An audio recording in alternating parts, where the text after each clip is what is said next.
Hello, everyone, and welcome to the closing panel of the Ramon 2021 SpaceTech Conference. My name is Eyal Ben-Ze'ev, and I'm an Israeli professional and the host of the Israeli leading space podcast, Al-Khalal, Hyperspace. I'm thrilled and honored to moderate this panel with our two distinguished guests, astronaut Dr. L Nyberg and astronaut Colonel Douglas Hurley. Apart from being astronauts, Karen and Doug are also husband and wife, and the lovely parents of Jack, their 10-year-old son. Hey, Karen and Doug, welcome to the Ramon Foundation 2021 SpaceTech Conference. It's great having you with us. We are happy to be here. Thank you. So before we start, I'd like to formally introduce you to our space-savvy audience. So let's start by ladies first. Dr. Karen L. Nyberg, a Minnesota native, holds a Bachelor of Science in Mechanical Engineering from the University of North Dakota, a Master's of Science in Mechanical Engineering, and a Doctorate in Mechanical Engineering from the University of Texas, Austin. She joined NASA in 1991 and worked in a variety of areas. Karen was selected as an astronaut candidate by NASA in the year 2000. And after 2 years of training and evaluation, she qualified as a mission specialist. Karen's first flight to space to the International Space Station was aboard the Space Shuttle mission STS-124 in May 2008. In May 2010, Karen launched to the ISS again aboard STS-132. In 2013, Karen served as a flight engineer on the ISS Expedition 36 and Expedition 37, having launched on a Soyuz rocket. Karen has accumulated 180 days in space. Wow, that's a lot. Great having you with us, Karen. It's great to be here. Thank you. And Colonel Douglas G. Hurley was born in Endicott, New York. He holds a Bachelor of Science in Civil Engineering from Tulane University. Before joining NASA, he was a fighter pilot and test pilot in the U.S. Marine Corps. Doug was also selected as an astronaut candidate in the year 2000. Wait a minute, did you guys go to the same class? Okay. A veteran of 3 spaceflights, Doug was the pilot on STS-127 and STS-135, and the spacecraft commander on the first crewed test flight of the Space Crew Dragon, the Demo 2 mission, during which he also served as a flight engineer on the International Space Station for Expedition 63. Doug spent a total of 93 days in space. Great having you here, Doug. It's so great to be here. Such an honor. Thanks for having us. And I got to tell you that many of us watched the Demo 2 mission launch and the docking and coming back to Earth. And it was like a documentary movie for us. It's amazing what you guys did, and the Dragon, amazing spaceship. Really excited to hear about it. Now, the name of our panel today is The Human Side of Human Spaceflight, DM2, our family's story behind the first commercial crewed spaceflight. And in the next 25 to 30 minutes, Karen and Doug will share with us their family experience during Doug's flight aboard the Dragon capsule to the ISS back in May 30th, 2020. After their presentation, we'll have a Q&A session. So if you have any questions, write them in the conference's chat, or if you're watching through Karen Ramon's Facebook page, write your questions there and they'll be forwarded to us. So without further ado, Karen and Doug, the stage is yours. Thank you so much for that great introduction. It certainly was an honor to be asked to present at this event, honoring the legacy of Ilan Ramon and the crew of Columbia. And we're pretty excited to tell our story, our spaceflight stories from the perspective of our family, and talk a little bit about how we navigated 4 separate space flights and a baby with a period of about 5 years, and then got to the point of last summer where Jack and I watched with a lot of pride as Doug launched on the SpaceX DM2 mission. As you noted, Doug and I were both elected in the same class of astronauts in 2000. That was a pretty exciting time at NASA. We had just started building the International Space Station with our international partners. In fact, the first crew, Expedition 1, launched about 3 months or so after we got there and started training. And you know, when the first couple of years as astronaut candidates, you spend a lot of time together and build a lot of friendships. And obviously that's where our friendship started. We do a lot of training together in shuttle systems, space station systems, Russian language, flying T-38, EVA training, spacewalk training, and just a lot of time together. Some of my fondest memories after we were done with ASCAN training was some of the expeditionary type training that we got to do. This was really a chance for us to learn to be part of a crew, learn leadership skills, followership skills, teamwork, and all that sort of thing. And some of those things I got to do with Doug, you know, a couple of weeks in the Wind River Range in Wyoming during the summer and in the winter, where we're building our own igloos. Another opportunity I had was actually to live underwater for 10 days or so with this crew. And all of these experiences, you know, becoming an astronaut is really life-changing for everybody in so many ways, and all the experiences you get to have. And I think in particular for us, having met each other, we like to joke that Dwayne Ross, who was the head of the astronaut selection office when we were selected, we need to thank him for setting us up, so to speak, and you know, introducing us really. By the time our class, several years after we were selected, by the time our class started being assigned to space missions, Doug and I were dating. So my first space flight was on STS-124, Space Shuttle Discovery, and we took up the Japanese laboratory. We were still building the space station. This was in 2008, and we took up the Japanese lab. We got it installed. It was a short mission though, and I very much recall having so much fun, and it's so far exceeding my expectations of spaceflight that I could not wait to do it again. I was really eager and thirsty for more after my first. So one thing that I think gets lost on folks is the kind of the family part of watching a loved one go into space. So during 124, as Karen said, by that time in 2008, we had started dating and were very serious. And so this was the first chance that I got to be on the harder end of the space flight, which was watching her launch into space. And I remember distinctly when she came back, you know, we sat down and talked after she had gotten settled back at home here in Houston.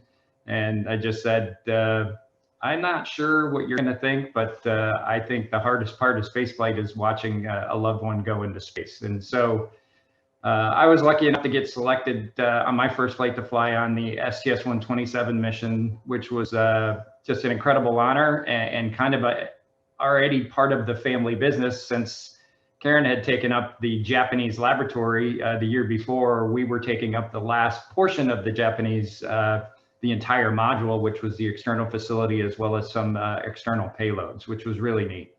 And so in July of 2009, after trying to set the record for Scrubs or shuttle mission, I think we had 5 or 6 over the course of a month between June and July, and not to mention a couple other things that we'll talk about here in a second, but we finally got to launch into space in July. Here is kind of what I was talking about. This is our very close friend and classmate as well, Megan MacArthur Bankin. She was one of the family escorts, and the astronaut office does a great job of family support, not only leading up to the mission, but while you're in space, of having other astronauts as well as some other specialists, making sure that everything is at least taken care of from a support perspective, and just keeping protective eye over the families as the crews fly in space. So that's one less thing that the crews have to worry about when we're flying. So this picture, I think I'm going to let Karen talk a little bit about this picture, because we had a lot of things going on about the time I got ready to go into space with STS-127. Oh, I'm telling that story? Yeah. You can tell. So we found out between scrubs, actually, of his missions, that I was pregnant, and I actually told him we were at crew quarters, and I told him that, and the look on his face and the excitement and giddiness. So at this point, you know, when he launched, there very few people knew at that time that I was pregnant. We kind of kept it to a couple flight docs and Doug's commander and that sort of thing. And that also changes, you know, so this was my first experience watching a loved one launch. I'd watched friends before, but this is the first time. And then to be pregnant at the same time, it added an extra element to it.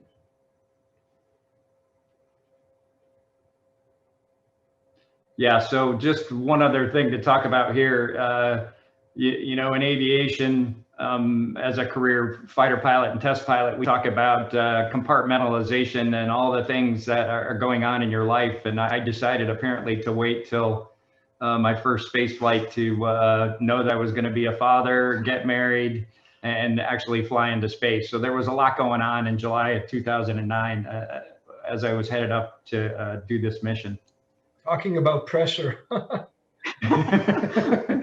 Yeah, it was, you know, we got together later in life, I guess, traditionally speaking. And so I think for us, it was just such a wonderful, wonderful, exciting time. It just was all happening almost at the same time, which, you know, like everything else in life, you can't plan too much ahead, but anyway, it just was such a special memory of those times, even though it was relatively crazy with everything that was going on. And then the back and forth between Houston and Florida as we were trying to fly this mission, and all the scrubs and all the different things that went on over the course of about that month and a half. But I wouldn't trade it for anything. You can see here, I'm on the flight deck of Endeavour. Literally, that's about my first hour in space. And, you know, it's one of those memories that hopefully many more of us, and some of you listening here today, will get to experience sooner rather than later. Those first moments of being in space are overwhelming to what you see out the window, to your heart, to your mind, to all the work that you did to get to that point. It just was an incredible flood of emotions, and I give a ton of credit to my commander and probably one of my most trusted mentors. He really took me under his wing, Mark Polanski. And I remember distinctly as somewhere around the time that photograph, the previous photograph, was taken, you know, he looked over at me, and I think he could tell that I was just kind of needed a Control-Alt-Delete with my hard drive, because it was just that, I know it probably only was about 10 seconds or something, but he's just like, well, what do you think? How you doing? You know, let's get started with the checklist. And, you know, that's just the way he was in the lead up to the flight, during flight, and of course the post flight. And we're still, today we talk all the time. So it was just a wonderful, wonderful memory. Should also note at this time, so before Doug flew, I was assigned to STS-132. I was actually going to do some spacewalks in that flight, and I was excited because, as I said before, I was really eager to go again. Well, then I found out I was pregnant, and ultimately I was removed from that flight, so I did not end up flying STS-132. It was quite a disappointment, and we tried really hard to come up with a way where I could still be on the mission and have my baby, but it was decided that it was best that I don't do that flight. So I missed the second shuttle flight, but luckily then was assigned to a long duration mission. This is when things really got crazy. So we had Jack in 2010, and I was able to take a pretty long maternity leave, which was nice. But of course, during that time, Doug was also then assigned to STS-135. So he was training for STS-135. I went back to work, started training for my long duration flight. And flying on a Soyuz and flying for 6 months on station requires a lot of travel in your training. And he was also traveling a lot within the US for his shuttle flight training. So my first trip to Russia, we had made the decision that I would take Jack with me. And the setup in Star City is really nice for families. We have cottages that we stay in, and it really worked well. I was able to bring a nanny with us. And it's times like that that you really realize we needed help to get through this. And we had that help through a nanny. So my first trip to Russia, little Jack went with me. He was about 15 months old. This is the day we left the first day. He had a diplomatic passport at the age of 15 months old. And, you know, it's unfortunate now because he doesn't remember those trips. And so that's a little bit sad to me. But certainly, you know, for us and for certainly for Karen, the times that he did get to go were just hugely valuable. You know, the bond that a mother has to her son is just incredible, and to have to spend that much time away from him just wasn't real palatable to us. So, you know, between our nanny Lucy, who was just a gift from the heavens, literally and figuratively, to help us get through that time. As well as the family support folks at NASA, and ironically, Mark Polanski, who was my former commander, was now the director of operations over there.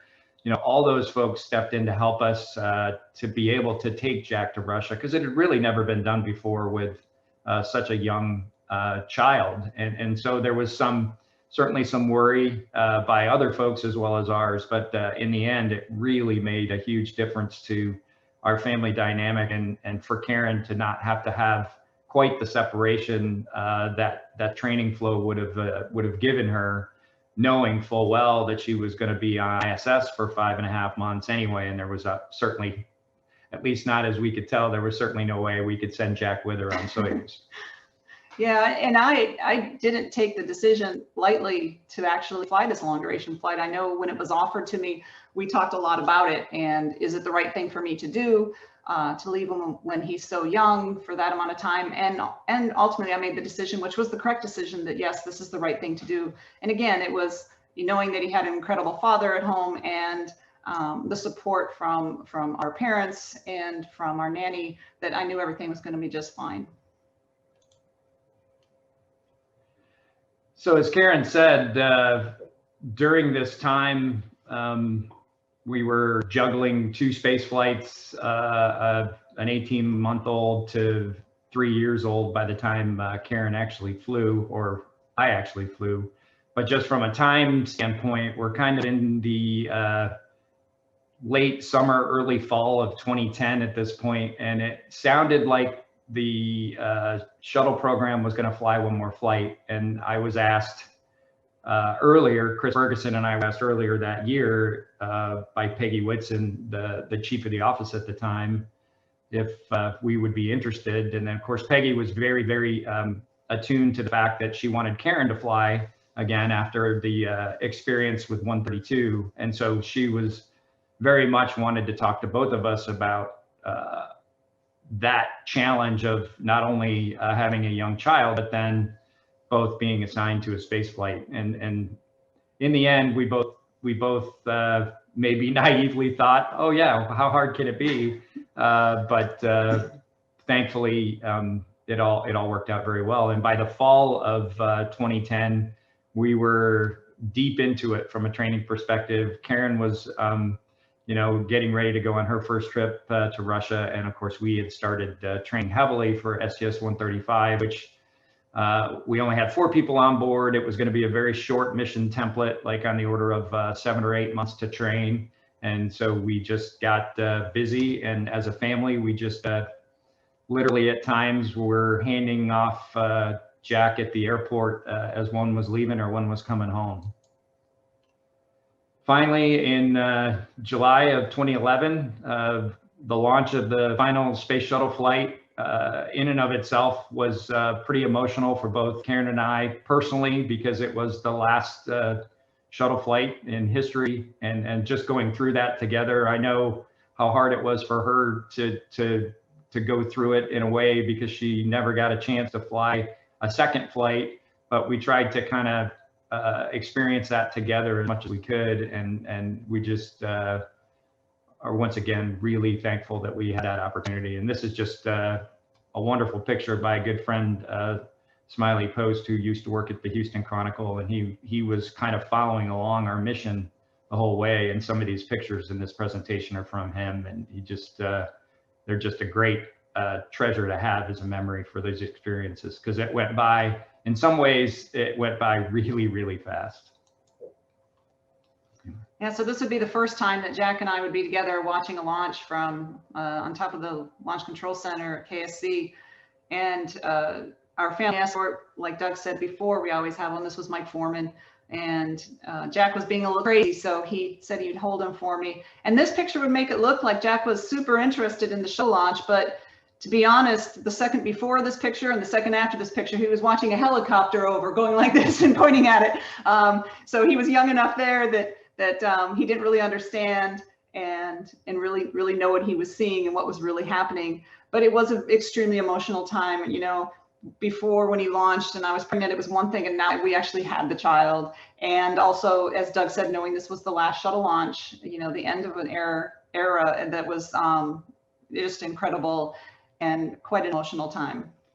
You know, from my perspective, I remember distinctly, luckily with STS-135, we launched on our first attempt, which I think was the way it was meant to be. But I remember distinctly laying there on my back. You would do that for the better part of 3.5 hours prior to the space station missions, just because of the way that the shuttle had to launch. It was a very small window. And so there was a lot of time just sitting there thinking, and a lot of time just sitting there looking out the window. But I remember distinctly, you know, that realization that my life was completely different now than it was the first time I went. You know, I had a wife and a child, and, you know, it wasn't all about, you know, space flight and being an astronaut and all that stuff. You know, it's, you almost felt for a time that I was being selfish for going on this mission with all the things that could go wrong. So it was just a weird time sitting there thinking about it. And you know, you have to put it out of your mind, but it certainly is something I think all of us that have gone into space and that will go into space is thinking about weighing those risks, because your family, at that point, all they can do is hope for the outcome that you come back safely, and everything else, you know, is not a great outcome. And it's just one of those things. And you know, that just went through my mind just before we launched on STS-135. So this is,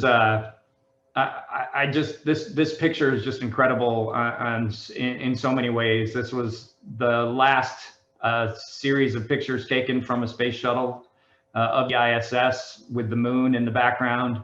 It was taken by my crewmate and close friend Sandy Magnus as we were backing away from the space station. And we were going to do a fly around, which is traditional for all the shuttle flights, to document as much of the space station as you can before the shuttle departs the space station and heads back to Earth.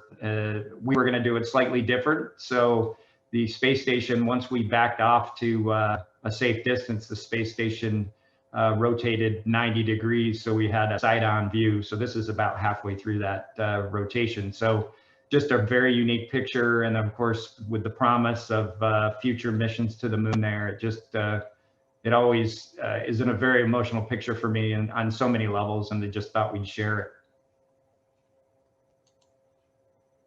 And then, as we talked about, you know, the end of an era, literally and figuratively, just about 15 seconds before we touched down back at Kennedy Space Center at the end of the 30-year program of the space shuttle. A lot of things go through your head at that point. I'm sure the four of us looked at each other, and probably there were a lot of things that went unsaid, but we deeply understood it, having had experienced that whole last year of going through the end of a shuttle program and watching people with their last days at work, whether they were some of our trainers or whether it was the closeout crew that strapped us in when we launched, the folks that worked down at Kennedy Space Center. Just so proud to have been a part of the space shuttle program in the last flight.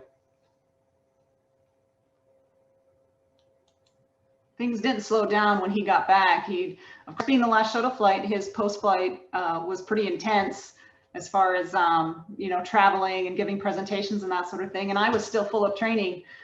This picture was taken in December of 2012. I was a backup for Chris Hadfield and Tom Marshburn on their flight. And it was really cold in Baikonur that day, but it was in December and the launch day kept kind of changing. And there was a point when I didn't know I was going to be home for Christmas. And of course, with a 2-year-old, it was really a little bit stressful. But in the end, I did get home for Christmas. And of course, I get home on the 22nd of December and find out that Jack wanted a little space station model for Christmas. And of course, that hadn't purchased yet. So I had to make a run out to some stores and try and find a space station model for him. Yeah, the backup flow for the ISS crew members was typically about 6 months before they launched. And it was also probably the longest Karen was gone during training. It was almost 2 months. So Jack and I had that whole fall together to turn our house into a true man cave. And hopefully I kind of kept things going on the right track, but it was really a good test and a good reinforcement of the things that we would have to do to get through Karen's 5.5-month flight, which was coming up very quickly. That last 6 months before you fly, after you do the backup flow, as Karen can attest, goes really, really fast, not only for the crew member, but everybody, because you're just always thinking, oh, we've got time, and then the launch date doesn't move anymore, and you're gonna go pretty soon, whether you're ready or not. So it was an exciting time, but it was so good to have her back just in time for Christmas. So the tradition in Star City and Moscow before Soyuz launches is to have a ceremonial visit to Red Square. And I was so fortunate that Doug and Jack and our nanny could be there for that. It was kind of Jack's last visit because he was not going to come down to Baikonur for the launch. We figured a 3-year-old, it wasn't worth the stress on him and on Doug. And so after this visit, before I went to Baikonur, Doug took Jack back to Houston, and then he came back to Kazakhstan for my launch. But it was a special time for me and Jack, and I honestly was really preparing myself mentally and emotionally for that time away. Of course, the ceremonial visit to Red Square for a 3-year-old, not always all that fun. This is one of my favorite pictures. We wanted to get a family picture. And Lucy tried hard to help, but Jack was done with it. He had enough, and this picture says it all. Anybody who has a young child and you're trying to get a picture for lasting memory knows exactly how most of them turn out, and ours is no exception. So ultimately, I launched on the Soyuz in May of 2013 with Fyodor and Luca, and spent 5.5 months over 2 expeditions on board. I don't know if you want to talk about the launch at all, since you were there. Yeah, so just from a logistical standpoint, we kind of felt Jack was too young to stay and go down to Baikonur and travel. It's a pretty interesting experience and maybe not completely young child friendly. And we figured it was just better for him to be back at home with my parents in Houston. So once Karen flew down to Baikonur, I brought Jack back home, and I was home in Houston for about a week and then flew back for the launch. It was a middle of the night launch in Baikonur. One of the neat things about it was the fact that the ISS flew over just as launch happened, which is typical with the orbital mechanics, but just an incredible experience. But it was also kind of a weird emotional experience in that, my son was several thousand miles away, and my wife was going to be in space. So it's kind of one of those, our whole family was going to be separated for a while.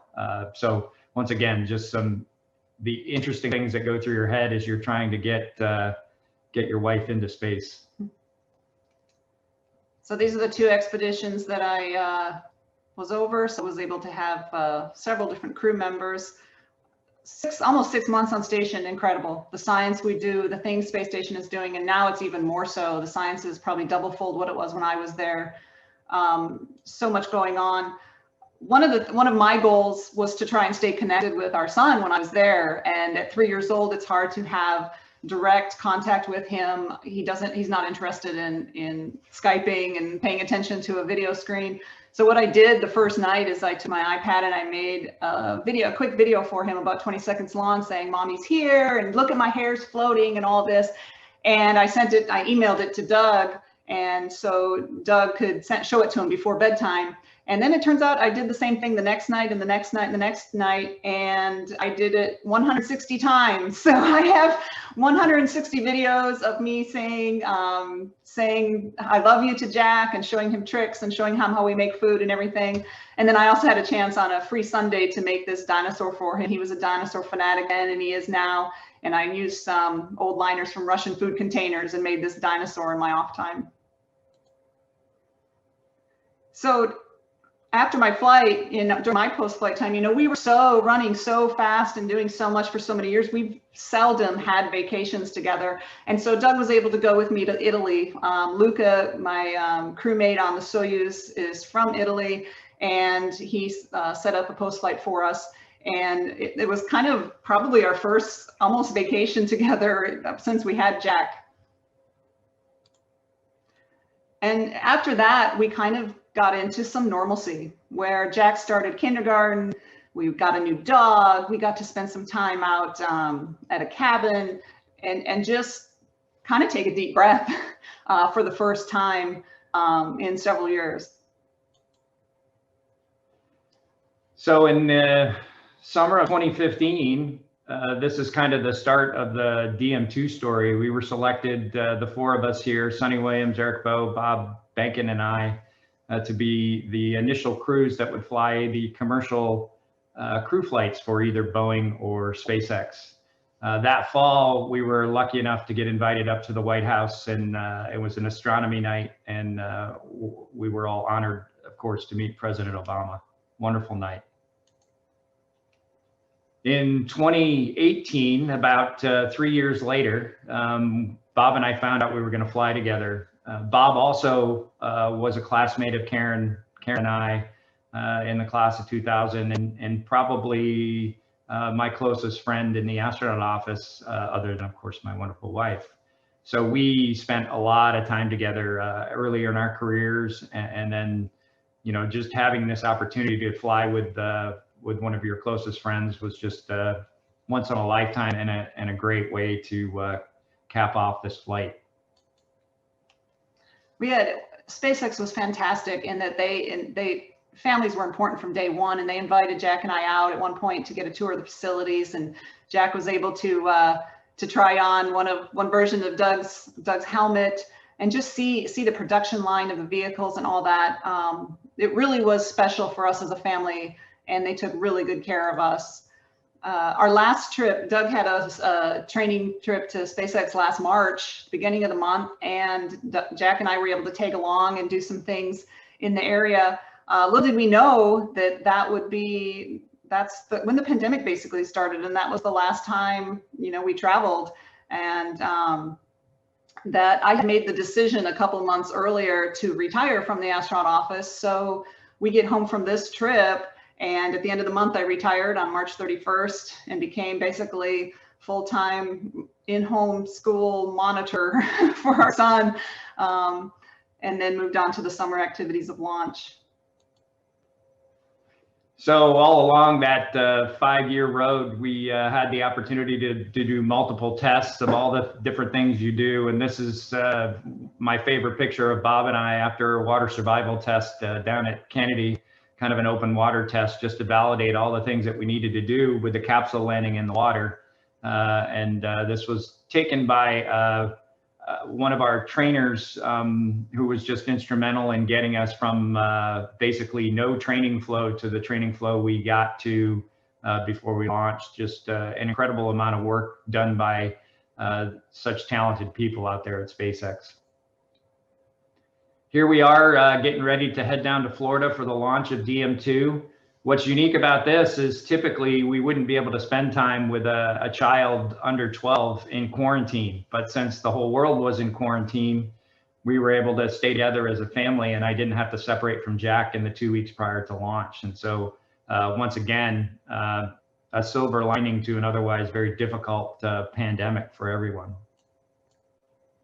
Yeah, we got to do a lot of great things together. And, you know, usually we would be in the shuttle days, we would do a pad tour where you got to invite one person, usually your spouse, to go on the pad tour. SpaceX allowed us to have Jack there as well. And that was just so incredibly special to be able to see the vehicle up close like that. And a great family photo finally. So night before what would have been our first attempt, and just an incredible achievement by the men and women of SpaceX, as well as the commercial crew program, and just unbelievable how fast we got here and how much work it took to get to that point where we were going to launch crews from the Florida coast again. This launch experience, there we are again, you can see it's almost exactly the same looking as it was when Doug launched on 135. The difference here is Jack was old enough to know what was going on. And I have to say, about, you know, a second before this picture was taken, I was squeezing him hard, he was squeezing my hand hard. And as soon as it started lifting off, that boy was so excited, and every bit of nerve that he had just translated into this pure joy. It was fantastic. Are you sure there was no helicopter there? There might have been. He was very focused on vehicle. So what I'd like to do now is show you a short video of the DM2 flight. I don't think it's ever been shown in public before, and we hope you enjoy it.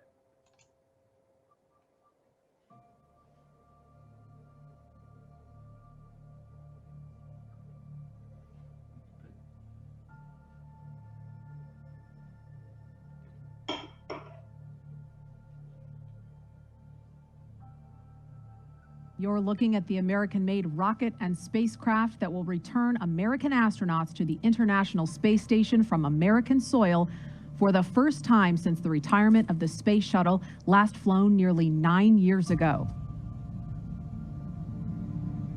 We are looking at a live picture now of Bob Behnken and Doug Hurley, and there the doors are opening. Here they come.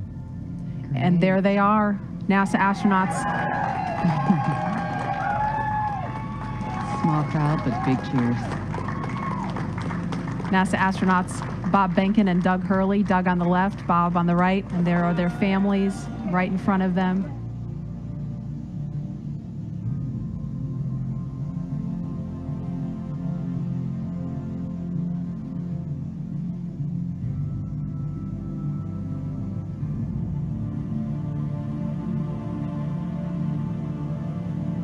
Dragon SpaceX seats are in the launch position. We copy.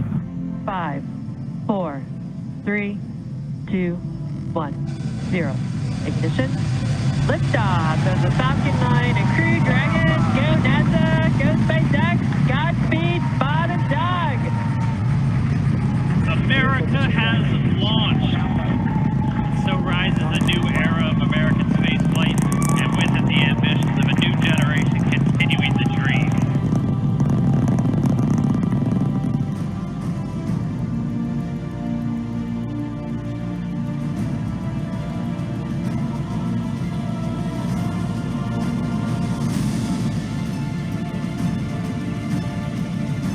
SpaceX docking sequence is complete.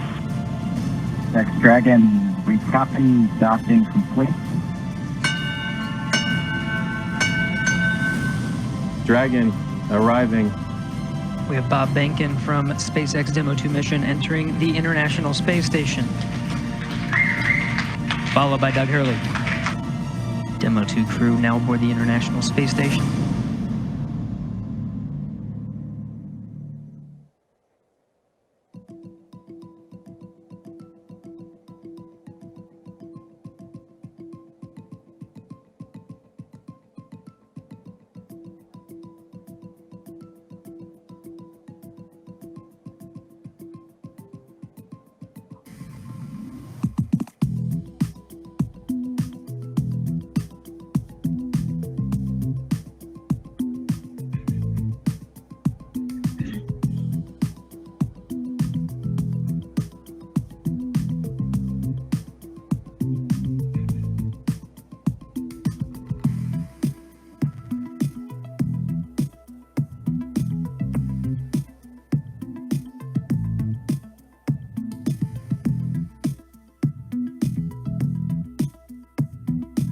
hatch is open.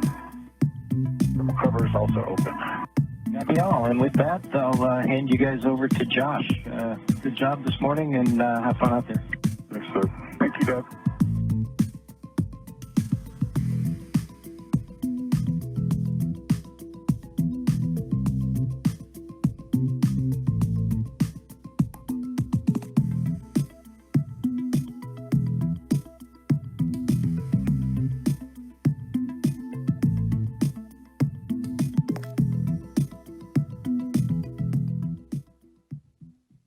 It's hard to put into words just what it was like to be a part of this expedition, Expedition 63. It'll be kind of a memory that will last a lifetime for me.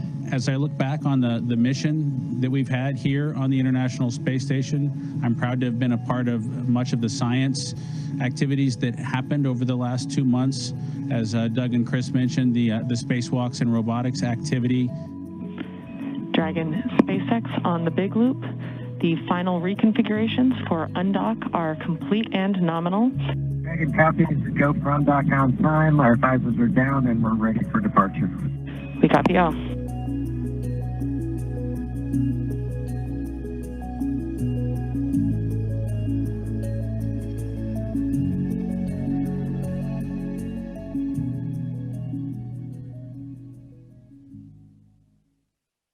Good morning, Dragon Endeavor. I'm happy you went into space, but I'm even happier that you're coming back home. Rise in time, Daddy. We love you. We can't wait to see you. Wake up, wake up. Dragon SpaceX, deorbit sequence start. Drogues now detach. And there we have confirmation of deployment of the 4 main parachutes. We are visual on 4 chutes out. We are visual. 4 main parachutes deployed. 4 main. Splashdown. As you can see on your screen, we have visual confirmation for splashdown.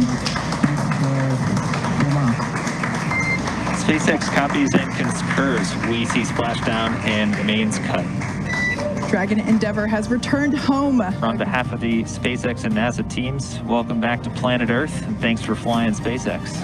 It was truly our honor and privilege to fly in flight of the Crew Dragon and Endeavor. Congrats, everybody at SpaceX. And we see the hatch is now open. The hatch being opened at 12:59 p.m. Pacific, which is open.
So during that whole return, Jack and I got to watch from the Mission Control Center in Houston.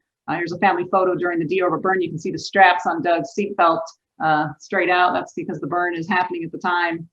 As we were watching them bobble around in water, we're watching them on their in-cabin video, and we saw them pick up the satellite phone, and we're thinking, oh, they must be calling the boat and all that. And the next thing you know, the cell phone rings, and they called us. So here we are chatting with Bob and Doug in the capsule. It was a pretty special moment.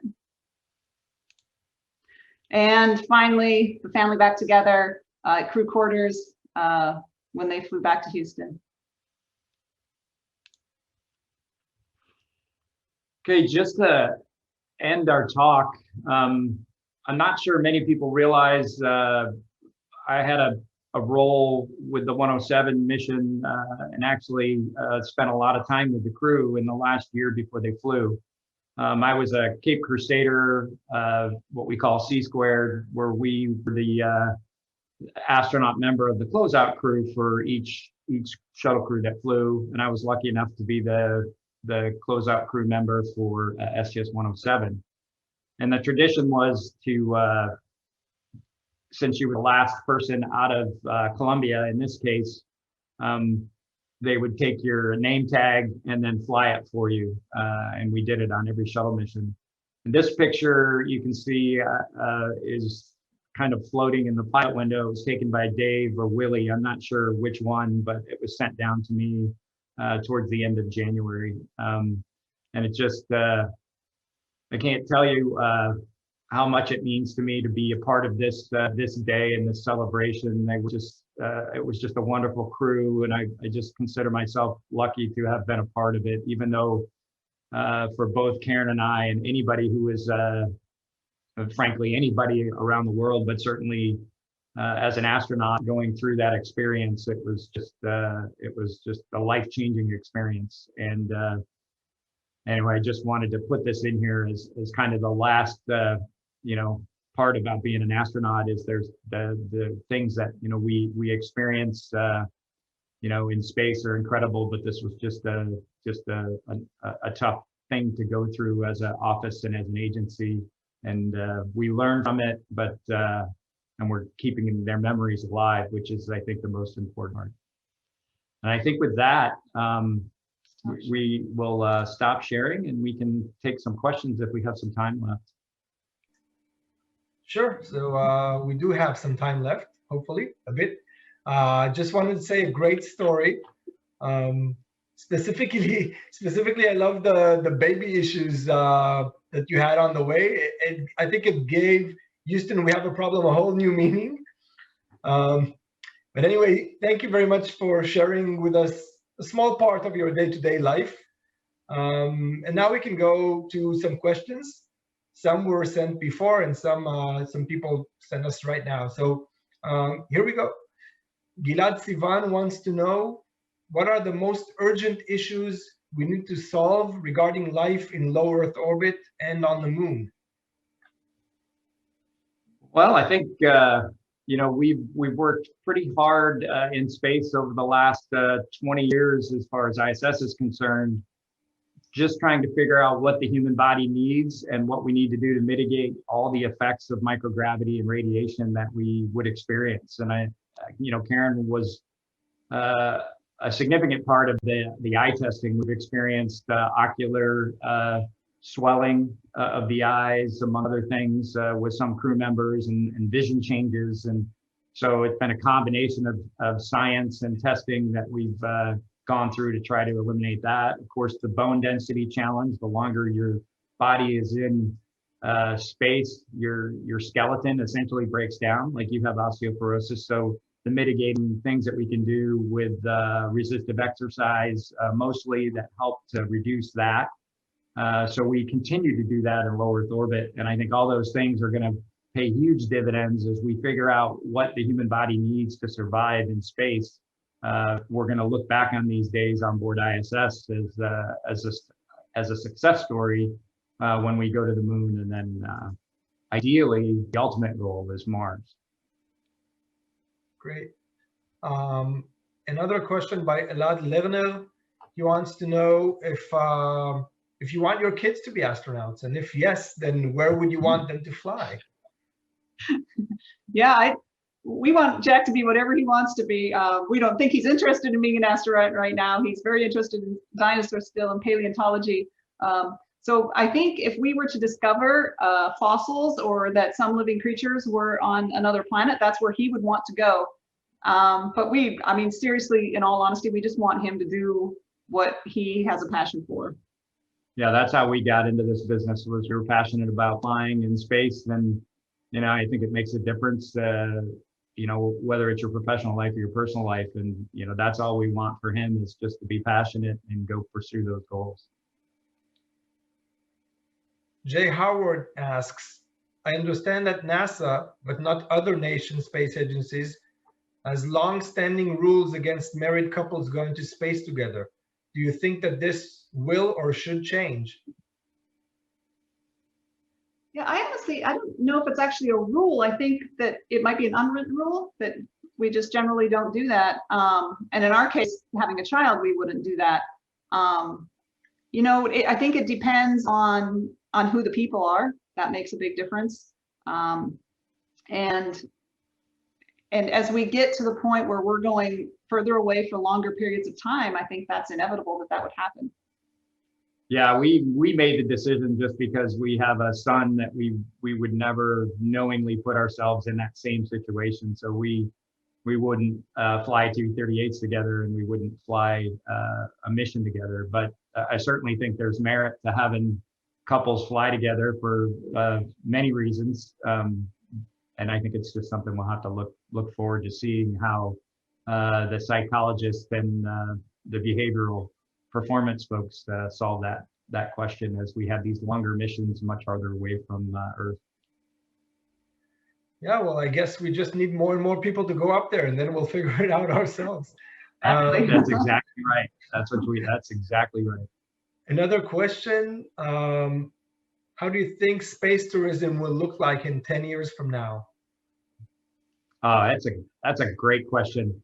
You know, I sit here now thinking, you know, trying to put myself back 10 years ago. So about the time we flew on 135, or we were getting ready to fly on 135, and then to think that we've already gotten the first 2 commercial space flights on board ISS, a third one getting ready to go, private astronaut missions potentially later this year.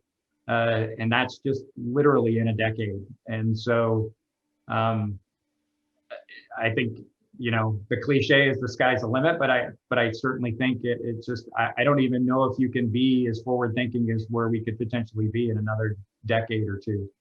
It's just exciting. And, you know, as we've always said, at least Karen and I for sure, it's just the more people that go to space, I think we are going to be better off as a world society. It changes you when you go to space. It makes you, you know, think about our planet in a different way. You know, they describe it as the overview effect, but I think it's even more than that. And I think, you know, given all the strife that we've been through over the last year, certainly in the United States, it's we need to send more people into space to kind of give them a different perspective. That's maybe one of working together rather than working against each other. Okay. You know that usually you say that a good presentation is one that has a slide for each question. So I had a question if you guys knew Eyal and Ramon, but you had an answer for that. Another question from Aryeh Gottlieb, who says, "You are so cute and amazing. What should kids learn to be an astronaut?" Well, the basic thing to learn to be an astronaut is the STEM field: science, technology, engineering, math. But beyond that, it is whatever you are passionate about. I think I've gotten questions before: should I study engineering, or should I be a doctor? Should I go into the military, or should I not? And all of those backgrounds, you can be an astronaut. And so it's important to pick the one that is the most exciting to you, and also the one where you can see yourself in that career if you don't become an astronaut. And when you're doing something that you love, you'll do a better job, and you'll stand out a lot more in it and have a better chance of you know, reaching that goal. Okay. When do you think that we will be able to tour the moon? Not soon enough. You know, we as astronauts thought by now, I think certainly when Karen and I both got here as new astronauts in 2000, thought by now we would have been touring the moon. And, you know, it's the challenges of changes in administration, it's changes in programs, it's budget shortfalls, it's building coalitions, both public and private, to make these missions successful. And so we've been through 2 or 3 iterations of going back to the moon since we've been astronauts. I think we're both very hopeful that this current plan, the Artemis exploration program to go back to the moon, will stick, and we will continue to go forward with the plan to get astronauts to the moon very soon, hopefully in the next few years. but I would not think very far beyond that we should be seeing more routine missions there. I think once we get kind of the blueprint settled, certainly it's different than going to low Earth orbit, 250,000 miles away instead of 250.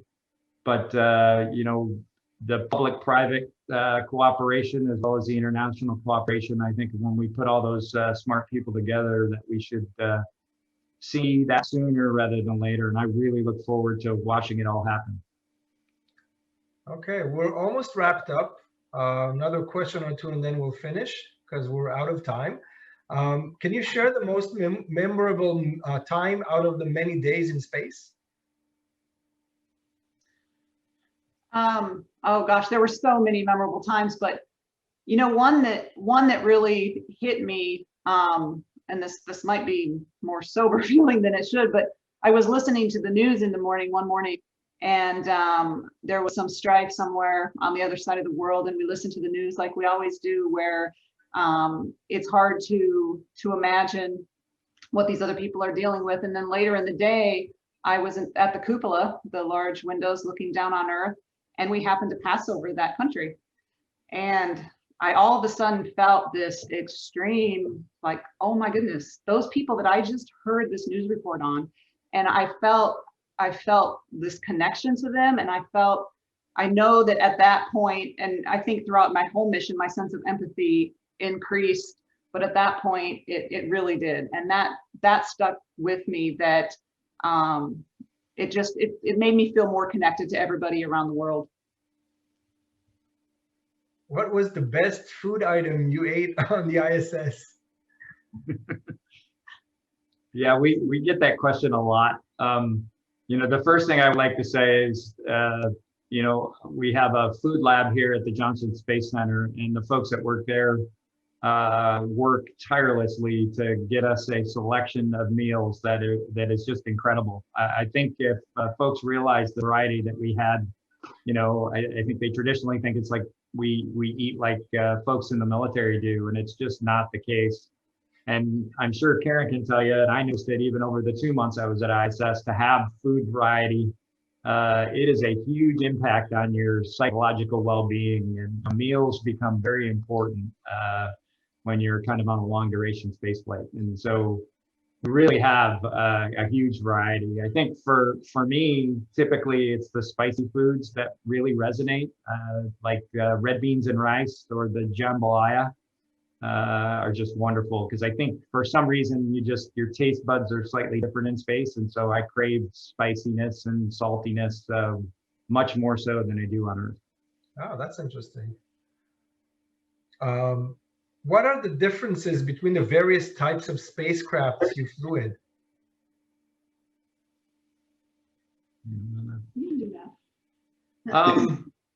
Yeah, I think what I would say is, I had the opportunity to fly on shuttle and then, of course, Dragon.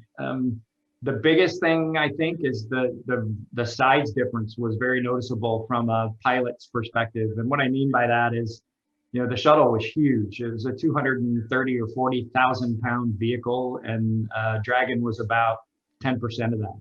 And so you could just feel everything much more so in Dragon than you could in shuttle. Not to say that you didn't get sensation and G's and all those things on shuttle. You certainly did, especially under the SRBs, the solid rocket boosters. But with Dragon, everything was just much closer to you. You could feel every reaction control jet firing. You could feel wind noise as we were accelerating out of the atmosphere. Just the straining and creaking of the structure, the different valves opening and closing inside the vehicle at various times. Any of the pyrotechnics were very, very, very loud and sudden and noticeable. And it was really neat. It felt like I was driving a little sports car, whereas the shuttle was more of a large long haul truck, I think would be the comparison. So it was really neat to be able to fly that much disparity between the vehicles and the sizes. Wow. How about Mars? What's your opinion about sending a child to Mars? Would it happen in 2024? Would we get there, like Elon thinks? No. I doubt 2024. That's only 3 years away. You know, it's hard. This is hard to do, and there's so much to think about. You know, not just the technology, but the logistics and that sort of thing. You know, I don't know, child, that could be a long time, I think. Yeah, that is a long time. Melody is asking or saying, thanks so much for sharing. I would love to know, if it's not too personal, how you prepared for the event, for the eventuality of an anomaly during your launches. I never asked my dad this, who flew a different type of Endeavor in 2000. No, it's a great question. You know, I think with us as both professional astronauts, you know, that's one of the things that I think makes our relationship easier, is we understand those risks, and it's just part of our fiber DNA that we've done it for so long. And I think, you know, by the same token, I think we at times, especially when you're, as I talked about earlier in the presentation, if you're the one watching your loved one go fly in space, you certainly understand what can go wrong too. So it's almost you know, it's almost break even at that point. You know, it's difficult because you certainly understand the risk. And I think, you know, people on the outside certainly thought, because DM2 was a first flight of a vehicle, and you know, the risks of a first flight might be greater, and maybe statistically there are, but I honestly, for this flight, I felt Dragon was safer than Shuttle, frankly, and just because of its capabilities and the capabilities of a capsule, and more from an intrinsic standpoint of having worked with the folks at SpaceX for 5 years and almost day to day over the last 2, you know, and in the end, it's about the people, and it's about trusting the people, making the right decisions, doing their jobs and doing their jobs well. And not to say that it isn't difficult and that you don't have to be prepared for an anomaly, but you know, in this case, I was certainly not even remotely thinking that there would be one that we couldn't handle. Michal Ziso is asking, as a couple, you probably shared the experience between you two. Did you realize your experience was different from a gender perspective? That's a good question. I've never had that one before. That's a great question. I think, and Doug alluded to this about my flight to space and my training, and you know, it may not be true in always unequivocally true, but my relationship with Jack as his mother, there's just a little bit of difference with that, and so that's probably the biggest thing in making the decision to go to fly to space. But actually, some of the things that were said because of mother, right? And there, I heard some comments negatively. How could you leave your son and that sort of thing? And but you know, fathers leave their sons too, and there's other jobs where both parents need to leave their children, and so, but just technically along the way, I don't know that there was really anything different because of our genders. Okay, great. Karen and Doug, I think we'll stop here. Like, the list is long, but we got to finish. So I want to thank you very much on behalf of the wonderful audience, me, the Ramon Foundation, the Israeli Space Agency, and all the Israeli space community for being here with us today and giving us a small glimpse into your interesting, sometimes dangerous, sometimes normal life. It's not something that we see every day, so thank you very much. It was our privilege to host you in the Ramon 2021 SpaceTech Conference, and hopefully we can all meet in the near future in real face-to-face events. And with that, I'd like to pass the mic to Ran Livne and to wish everybody an easy, down-to-earth, zero-G, Ad Astra 2021. Thank you. Wow. Thank you, Eyal. Thank you, Karen, Doug. It was, I think I've seen so many astronaut talks, but not quite like this, which was very special. Yeah. I don't know, there was one particular face in the audience. Charlie, maybe you want to say closing words? You have to now. Overwhelmed by this talk. It was really inspiring. And go ahead, Charlie. No, unmute yourself. This is part of doing these things live. You're muted, Charlie. Okay, I said I would not because I didn't want to cry. I didn't want to get all blubbery and stuff, but I'm just repeat what I've seen on, in the chat and everything. Doug and Karen, your presentation was awesome. I mean, I was blown away. I've given them, I've done them, all kinds of stuff. I was actually blown away, and it's, I just appreciate your participation. Sarah and Ellen and Gwen are probably not watching right now, but I thought we bookended the day superbly, and everything else, even with all the glitches and stuff we have, that's why you do these things, to learn. But I just want to thank the Ramon Foundation for letting us be a part of this. Thank the people around the world who joined in, and hopefully you got something out of it that helps you understand, what Doug and Karen and I understand intrinsically, and that is, we can't give you a dollar value for space flight, for human space flight, but it's something we cannot not do. Phenomenal. Charlie, thank you so much for the inspiration, for leading the steering committee of this conference. Thank you a lot. Thank you, Doug and Karen and Eyal. Just before saying shalom, again, thank you to the Charles Bolden Group, to Che Bolden, who is also hearing us, the CEO, the Breakthrough Initiative, Startup Nation Central, the Israeli Space Agency at the Ministry of Science, and Kalkalist. And guys, tomorrow, another space conference, the Ilan Ramon Conference by the Israeli Space Agency. So good night, good afternoon, and thank you all for sharing your knowledge. Ad Astra. Bye-bye. Bye-bye.